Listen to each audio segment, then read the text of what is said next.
Oh, I'm at about 60% of the River of Gods by Candice Millard, which is all about Richard Francis Burton and John Henning Speake and various other people. It's slightly sold as, oh, this is about three men, but really it's about the two white Europeans.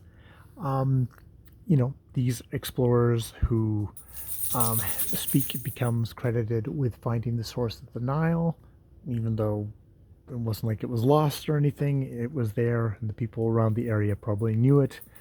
But you got to have some Europeans come in and find it.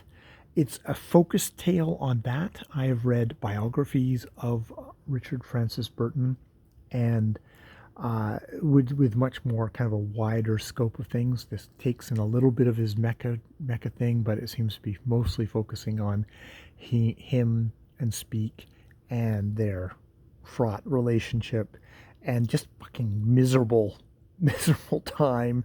A with each other, but B just miserable. Such fucking horrible. You know, Speak going blind, Francis Burton being paralyzed for much of this journey in Africa. Just like the amount of physical misery that they go through is very impressive.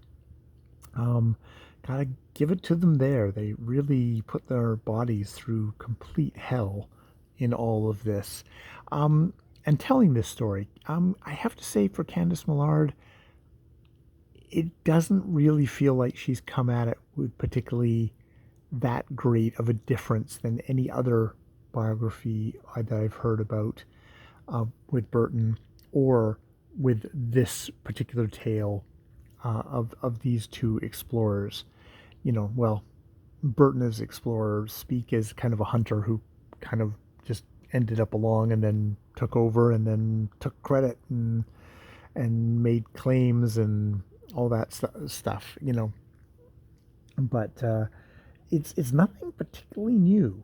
There's a couple of things to kind of slap some paint on it to acknowledge that these are European dudes who were discovering stuff that the people of the area already knew about and had inhabited for hundreds or if not thousands of years. Um, but it doesn't. It's well told, but it's not particularly new or groundbreaking. I guess it's kind of designed for somebody who's coming across the story for the first time. It's a good starter. I would give it that compliment. If you were somebody who was at all interested in Burton, this would be not a bad place to start. It's certainly not going to throw up any barriers. It's very open and accessible, which I guess is what you expect from um, a kind of a book of this type. It doesn't really try and update things. It doesn't really try and kind of come at it from a radically different angle, though. I wouldn't be surprised if she used a lot of the books that I've already read on this as her sources. Like, is this original, or is this just simply a modern compilation of what we had already known with a couple of little notes in there of you know, and maybe a little bit more focus on this fellow Bombay, a slave, former slave who Burton employs, who really seems to hold the group together for a good bit. Though there's other people there as well who seem to be doing that as well.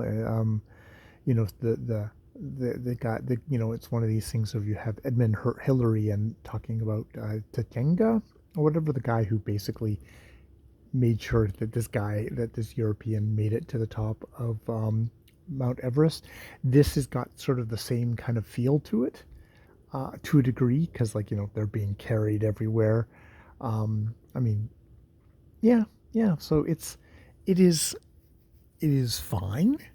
It is a well told thing. It's like it's relief after having DNF'd a whole bunch of nonfiction that I just couldn't get into or just wasn't holding me, that this is well told. There's a good narrative story there. I don't know if it's really getting into like breaking any ground or even kind of making me think more about the psychology of these two guys, of getting into their heads to don't know if it's really actually giving me that much of access or new access to it. Yeah, yeah, it's fine. It's good. It's not fine. It's good. It's good, but it's nothing particularly special, I'd have to say at this point at 60% through. All right. I've been Jay. More videos later.